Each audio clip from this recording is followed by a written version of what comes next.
ಕಡೆ ನಿಂತ್ಕೊಂಡು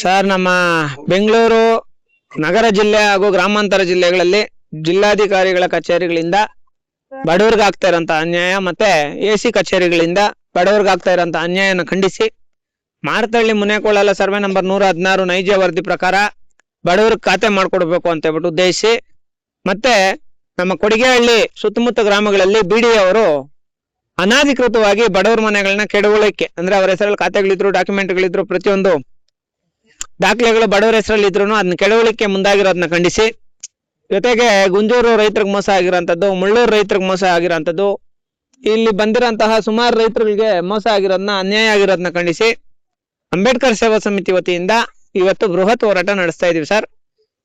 ಇವತ್ತು ಇನ್ನೇನು ಕೆಲವೇ ಕ್ಷಣಗಳಲ್ಲಿ ಅಧಿಕಾರಿಗಳು ಬಂದು ಹೋರಾಟಕ್ಕೆ ರೆಸ್ಪಾನ್ಸ್ ಮಾಡಿಲ್ಲ ಅಂದಾಗ ಮುಂದಿನ ದಿನಗಳಲ್ಲಿ 25,000 ಜನ ಸೇರಿ ಬೃಹತ್ ಹೋರಾಟ ನಾವು ವಿಧಾನಸೌಧ ಮುತ್ತಿಗೆ ಆಗ್ತೀವಿ ಅಂತ ಹೇಳ್ಬಿಟ್ಟು ಈ ಮೂಲಕ ಮನವಿ ಮಾಡ್ತೇವೆ. ಯಾಕಂದ್ರೆ ಇದು 3ನೇ ಹೋರಾಟ. 4ನೇ ಹೋರಾಟ ಮಾಡೋದಕ್ಕೆ ಅವಕಾಶ ಕೊಡಬಾರ್ದು ಅಧಿಕಾರಿಗಳು. ಅವ್ರ ಕೆಲಸ ಅವ್ರು ಮಾಡ್ಬೇಕು. ಇಲ್ಲ ಅಂದಾಗ ಜಿಲ್ಲಾಧಿಕಾರಿಗಳ ಮೇಲೆ ಬೃಹತ್ ಹೋರಾಟ 25,000 ಜನ ಸೇರಿ, ನಾನು ಮೊನ್ನೆ ಹೇಳಿದ್ದೆ, ಮೊನ್ನೆ ಒಂದು 300 ಜನ ಸೇರಿಸಿ ಹೋರಾಟ ಮಾಡಿದಾಗ ಹೇಳಿದ್ದೆ, ನೆಕ್ಸ್ಟ್ 1000 ಜನ ಸೇರಿ ಇಲ್ಲಿ ಹೋರಾಟ ಮಾಡ್ತಾರಂತ. ನೀವು ನೋಡಿದ ಜನ ಅಲ್ವಾ? ಮುಂದಿನ ಹೋರಾಟ 25,000 ಜನ ಸೇರಿ ಬೃಹತ್ ಹೋರಾಟ ವಿಧಾನಸೌಧ ಮುಂದೆ ಮಾಡ್ತೀವಿ ಸರ್, ಈ ಸಮಸ್ಯೆಗಳನ್ನ ಇತ್ಯರ್ಥ ಮಾಡಿಲ್ಲ ಅಂದಾಗ. Thank you so much.